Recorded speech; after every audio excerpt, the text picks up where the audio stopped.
All right, everybody. This is Jeff with J&B Reviews, reviewing another iPad case. This one being by Speck. It's a hardshell case, open face unit. Again, I'm not a big fan of watching people unbox stuff. I just want to see what it is. And this is what it is. I've used this case for maybe 5 days. Not a big fan. Not a big fan.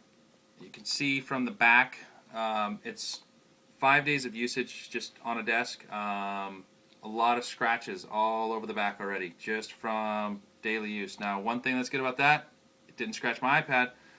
It did scratch this plastic. Okay, so kind of a softer grained plastic that is able to be scratched. The interior is a rubberized interior. I wouldn't say that this thing has any kind of like crash absorption or dropping it would be. This would help you out at all. I think this is more of just a protection for the back of our iPads.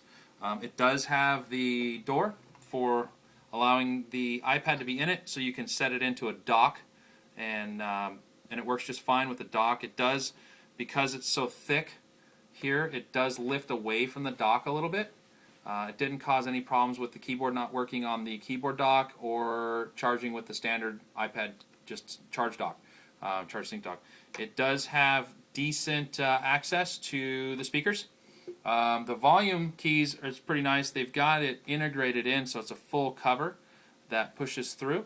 No problems working the volume at all. It's a little tough getting into the lock button here for the silence. That's kind of tough to do. You got to really dig in there to get to it. They did provide a push through again here, rubber push through for the shutdown button. Your mic port does have a very small hole, and I haven't had any problems with that. The headphone jack, it's somewhat cut out, but if you're using any kind of a decent set of headphones, you're not going to be able to get them to fit in there. The ones that come with, say, the iPhone will fit in there just fine. But that's not at all big enough. Kind of a pain to get it into the unit as well. I found just sliding the volume buttons in first, since they stick out quite a bit.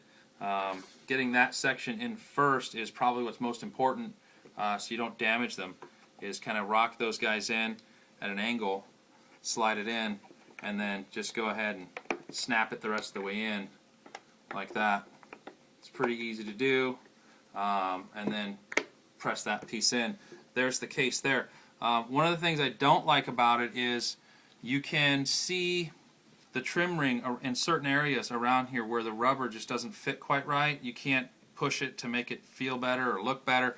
It's a fairly decent case if you're just looking for something to protect the back of your iPad. Again, you do have the ability to flip this open, so you have access to your charge sync port.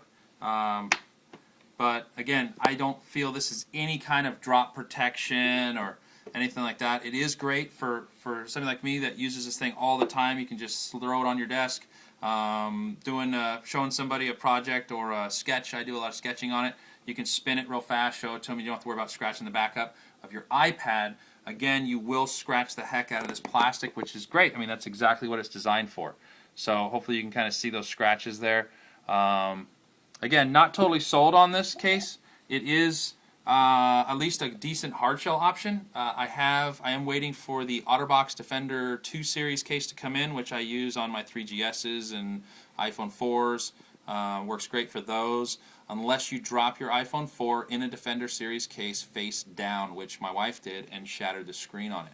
So thanks to Apple for fixing that, no problem. Anyway, that is our review for the Speck hardshell case, rubber interior. If you have any questions, just message me. Thanks.